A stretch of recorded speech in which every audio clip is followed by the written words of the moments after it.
ऐसा जैसे कि गर्मी के सीजन में जो हवा आती है वो तो गर्म रहेगी ना, तो ठंडा कैसे करेगा? कि गर्मी के सीजन में अगर सामने से आने वाली अगर हीट है तो वो इंजन को ठंडा कैसे करेगी? तो उसमें ये एयर कूलिंग सिस्टम ओनली 40% आपको सफिशिएंट देगा, आपको 100% पूरा दे नहीं पाएगा। क्यों? सामने से आने वाली हवा जो है वो ऑलरेडी हीट होगी, इंजन भी अपना गर्म है उस वक्त में। तो उस वक्त में हमें क्या करना पड़ेगा कि हमारे इंजन ऑयल जो है वो उस वक्त हमें काम में, इंजन के अंदर जो ऑयल होगा वो ऑयल ज्यादा करके क्या करेगा, उस वक्त में उसकी हेल्प करेगा इंजन के टेम्परेचर को मेंटेन करने के लिए। एयर कूलिंग सिस्टम आप चौक में चांसेस है।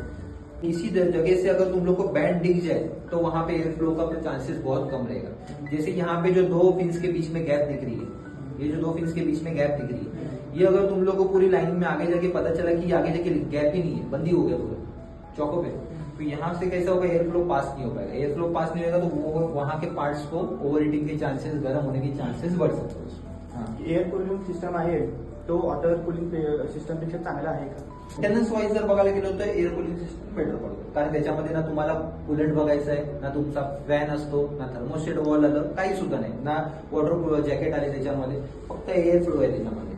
तर त्याच्यामुळे समोरून येणारी हवा ती तुम्हाला थंड करणार।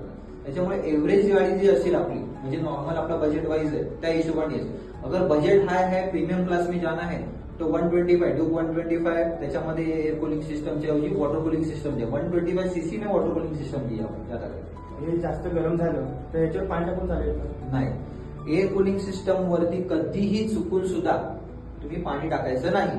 जर एअर कूलिंग सिस्टम खूप जास्त गरम झाली असेल तर त्यावेळेला गाडीला बंद करून तुम्हाला 15 ते 20 मिनिटं गाडी बंद करून ठेवून द्यायची। ऑटोमॅटिकली काय होणार, टेम्परेचर त्याचं हळूहळू डाऊन होणार। जर तुम्ही त्याच्यावर पाणी टाकायचा प्रयत्न केला तर त्याच्यामध्ये एक प्रॉब्लेम होऊ शकतो की याची जी हेडची गॅस्केट येते, ही हेडची गैसकेट क्रैक होना, तो टेम्परेचर अचानक से तुम लोग क्या कर रहे हैं, डाउन करने की कोशिश हो रही है, तो उसमें ये पार्ट को क्रैक होने के चांसेस बढ़ जाते हैं। क्योंकि जहां पे टेम्परेचर 110, 120 डिग्री होगा उसको आप पानी डाल के डायरेक्टली क्या कर रहे हो, 10, 20 डिग्री, 15 डिग्री पे लाने की कोशिश करो, तो पानी डालने की वजह से बहुत सारे प्रॉब्लम्स इश्यू आ सकते हैं। एयर कूलिंग सिस्टम में कितने सीसी का इंजन यूज है? अभी हमारे इंडिया में जो एयर कूलिंग सिस्टम की गाड़ियां चल रही है वो 250 सीसी के ऊपर नहीं है। 250 सीसी की यामा की एक ही गाड़ी है वो एयर कूलिंग सिस्टम पे, बाकी जितने भी गाड़ियां हैं वो वाटर कूलिंग सिस्टम पे। और एयर कूलिंग सिस्टम की गाड़ियां जो है वो 200 सीसी के ज्यादा करके नीचे ही है, इसके ऊपर नहीं है। सिर्फ हमारी एक गाड़ी जो थी करिश्मा आर करके 220 करके, तो उसमें करिश्मा आर जो गाड़ी थी वो एयर कूलिंग सिस्टम पे चलती थी पहले के टाइम पे। आज के टाइम पे भी उसमें भी कुछ मॉडिफिकेशन अभी आ गए हैं, तो इसके लिए ज्यादा करके एयर कूलिंग सिस्टम कैसे है 180 सीसी, 150, 125, 100 सीसी, 110 गाड़ियां, इनमें ज्यादा करके दिया जाता है।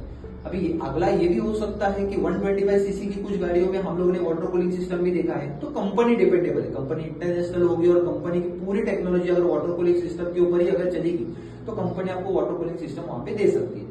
और उसके साथ साथ हमारे मेंटेनेंस भी आगे आ जाएंगे, उसमें कुछ पार्ट्स बढ़ेंगे, तो उसके साथ साथ वाटर जैकेट आ जाएगा, फैंस आ जाएंगे, उसमें थर्मोस्टेट वॉल आ जाएंगे, तो हमें कूलेंट देखना पड़ेगा, उसको ठंडा करने के लिए रेडिएटर आ जाएगा, तो ये सारी चीजें उसमें बढ़ेगी, तो उसके साथ साथ आपका मेंटेनेंस भी बढ़ेगा। अभी यहाँ पे आपको कुछ मेंटेनेंस की जरूरत है और वाटर कूलिंग सिस्टम में आपका मेंटेनेंस आ जाएगा, क्योंकि आपको मेंटेनेंस देखना पड़ेगा। उसका फैन बंद हो गया तो गाड़ी ओवरहीट होने के चांसेस है उसमें, तो उसमें बहुत सारी चीजें आ जाएंगी।